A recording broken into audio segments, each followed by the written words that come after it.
Good morning मंडळी, कसे आहात? बरे आहात ना? तर तुम्ही सर्वांना माझे व्हिडिओ आवडत आहेत का? आधीचे व्हिडिओ कसे वाटत आहेत तुम्हाला माझे? हे नक्की मला लाईक, शेअर आणि कॉमेंटमध्ये सांगत जावा. आणि आजची रेसिपी मी तुम्हाला दाल खिचडी दाखवणार आहे, जी अगदी सोपी आणि इझी असणार आहे. तर ही आपली गरम गरम दाल खिचडीची रेसिपी चला आपण बघूया. आणि त्याच्यासोबत तोंडी लावायला म्हणून चवळीची भाजी, कारण का फिकी केली होती दाल खिचडी माझ्या दादाला बरं नाही म्हणून. त्यासोबत पापड आणि त्याला हेल्दीचा असा एक सॅलड. तर इथे मी तांदूळ धुवून घेतले, त्याच्यामध्ये तूर डाळ, मूग डाळ आणि मसूर डाळ टाकलेली आहे.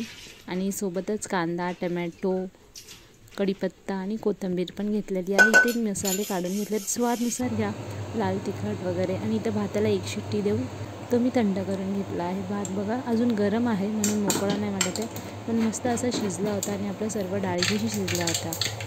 आता इथे मी डाळीला तडका मारायला त्याच्यामध्ये जिरा आणि मोहरी टाकली आणि सोबतच मग कांदा पण टाकून घेतला. कांदा लाल होण्यासाठी थोडंसं मीठ टाकून म्हणजे कांदा पटकन लाल होतो. त्यासोबत मग हिरवी मिरची आणि कढीपत्ता टाकून द्यायचा फोडणीमध्ये तडतडायसाठी. मग तेवढं तडतडून छान घ्यायचं आणि थोडंसं स्टर द्यायचं, म्हणजे ते खालती लागत नाही.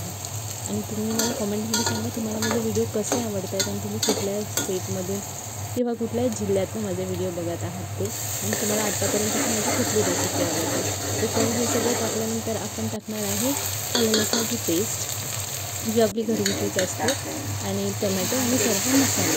आणि चांगलं तेल सुटायचं परतवून घ्यायचं याला मस्तपैकी.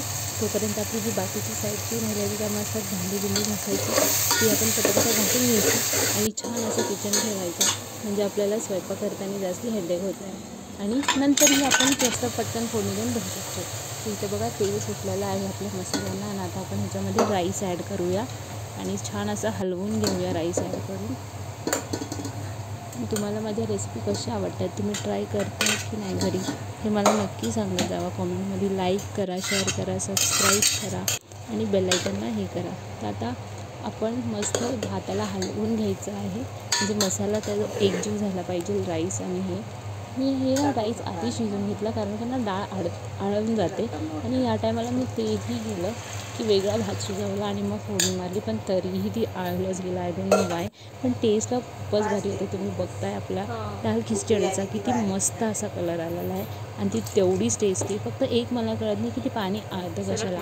हॉटेलवाले आय गेस कशीही करून देतात, पण हे घरगुती असेल ना तेव्हा आपल्याला कळतं की आपण खूपच मस्त आणि चांगल्या पद्धतीने बनवतो ना, म्हणून ती बाहेर ना काहीतरी अति तेलकट होऊन जातं आणि एक थर तेलाचा म्हणजे एक थर येतो तर्रीसारखा, पण घरी असं होत नाही. मग सोबतच ना आम्ही सॅलड पण केलं.